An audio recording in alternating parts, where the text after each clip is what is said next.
You sure you're not hiding anything in that leg? On here. He bled for this country. You should be ashamed. What happens when airport security decides to mock a hero who lost his leg for his country? This disabled veteran Marine was about to show them the true meaning of respect.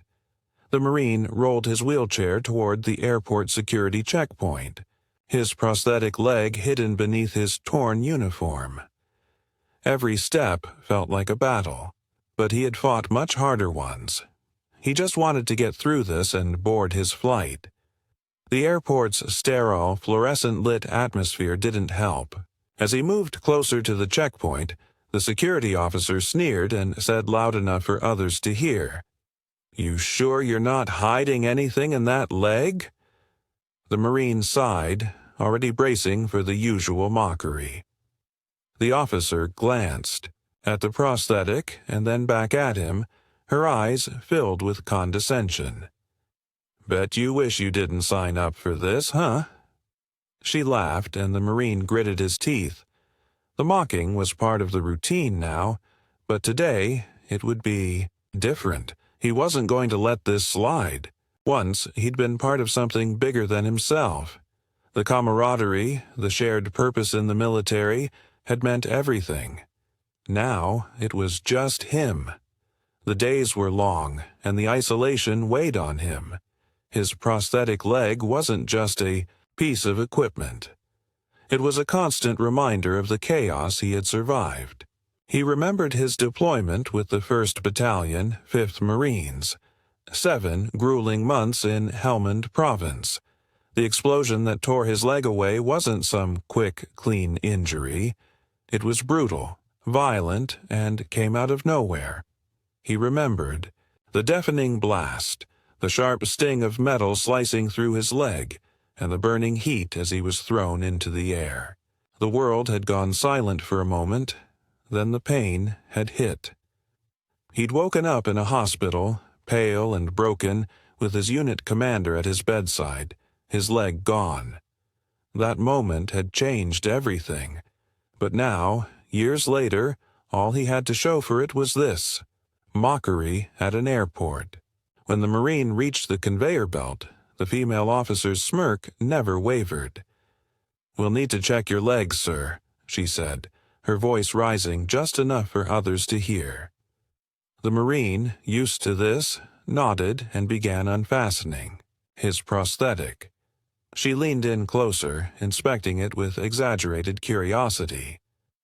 "You sure you're not hiding anything in there?" she mocked, tapping the leg with her baton. The Marine didn't respond. He had learned long ago not to engage with people like this. But the officer wasn't finished. "That leg sure looks like a pain. Bet you didn't expect this when you signed up, huh?" The Marine stood tall, his posture rigid, but his heart sank. The crowd of passengers began to notice, some glancing over with pity, others staring. He hated this, being reduced to a spectacle. The mocking continued, and the tension in the air grew thick. "You must be real fun at parties with that thing," the officer added, loud enough for everyone nearby to hear. The second officer, a tall man with a goatee, joined in. "Yeah, what's it like having to go through this every time you fly?" he said, chuckling as he crossed his arms. The Marine clenched his fists, biting back a response. The crowd had gone silent. Some whispered, others stared openly. The officers seemed to enjoy the discomfort they were causing. The Marine's face flushed. Every ounce of his training told him to stay calm, to keep moving. But inside, his anger boiled over. He wasn't just a guy in a wheelchair. He had served, sacrificed, and given everything for this country. This mockery wasn't just about his leg. It was about his dignity. The sound of the officer's mocking voice faded as memories of the battlefield flooded his mind. He was leading a patrol in Helmand when the explosion tore through the air, sending shrapnel flying. The blast had thrown him sideways, and he remembered the feel of his leg snapping under the force. His body had hit the ground with a sickening thud, but all he could hear was the ringing in his ears. The medic was already at his side, applying pressure to the wound, but it didn't matter. His leg was gone, and he knew it. The pain was sharp, but the fear was worse. Fear that he wouldn't make it, that he wouldn't be able to protect his team. But then Colonel Torres, his commanding officer, had appeared, kneeling beside him. "You're gonna make it, Jenkins," he had said, his voice steady. "Stay with me."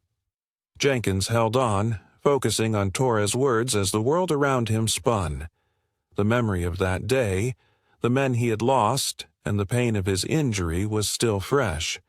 But now, here, in the airport, it felt like none of that mattered. The Marine took a deep breath, the tension in his chest building as the mockery continued. He clenched his fists and stood up from his wheelchair, ignoring the pain in his leg. "You think this is funny?" he said, his voice loud enough to carry. The security officer smirked and took a step back. "What's your problem?" she sneered. "My problem," he said, "is that you have no idea what I've been through. This leg was earned, and I'm tired of being treated like a joke." He could feel the stares from the crowd now, and his heart raced. The officer's expression faltered, but she didn't back down. The second officer laughed. "Take it easy, man. We're just doing our jobs," he said dismissively. But the Marine wasn't having it. "You want to know what my job was? I fought for this country. I lost my leg for it. You can mock my leg all you want, but you won't mock my service." Just then, the sound of footsteps grew louder, and a familiar, commanding voice cut through the tension. "What's going on here?" Colonel Torres strode into the scene, his sharp military uniform a stark contrast to the sterile airport environment. The female officer's face went pale as she recognized him. Torres was a towering figure of authority, and in that moment, every ounce of arrogance drained from the officers' faces. He scanned the situation in an instant and stepped forward. "Jenkins?" he asked, his voice softer now. The Marine nodded, a weight lifting from his chest. Torres didn't need to ask more. His presence spoke volumes. Torres turned to the officers, his eyes cold. "This man served under me," he said, his voice low but firm. "He lost his leg in battle, not because he couldn't do his job, but because he was doing his duty. And you," he pointed at the female officer, "you mock him?" The officer swallowed hard, her face going white as Torres's words hit home. "I suggest you educate yourselves on the proper treatment of veterans," Torres continued, his voice unwavering. "Jenkins didn't just fight for this country, he bled for it. You should be ashamed of yourselves." The officers froze. The reality of their mistake hit them like a wave, and they seemed unable to recover quickly enough. The crowd around them stood still, eyes wide, watching the scene unfold in stunned silence. The officers stood motionless, clearly shaken by the unexpected arrival of the colonel. The female officer, her face now pale, barely managed to mumble an apology. The second officer looked down, his hands trembling slightly. "We didn't mean any harm," he stammered. The Marine's anger hadn't completely faded, but he could feel the weight lifting off his shoulders. The crowd, once silent and uncomfortable, now began to speak up. "Thank you for your service," a man in a suit said quietly, offering a hand. A mother with her child nodded at him in support. "I'm sorry that happened to you," she said. The Marine nodded, but didn't say much. His dignity had been restored, not just by the apology, but by the simple act of standing up. For himself, as the Marine wheeled toward the gate, he reflected on the moment. He'd never wanted to be the center of attention, but sometimes you had to stand up for what was right. Veterans, no matter where they are, deserve respect. He didn't ask for special treatment, just for people to see him as more than his injury. The world may not always be kind, but if you stand firm, it'll respect you in the end. As he boarded his flight, he hoped the next time someone with a prosthetic leg walked through security, they'd get the respect they deserved before they had to demand it. And maybe, just maybe, someone would stand up for them too. If you were standing in that airport and saw this happening to a veteran, would you speak up or stay silent? Be honest. Comment, "Speak up," or stay silent below. Let's see where you really stand.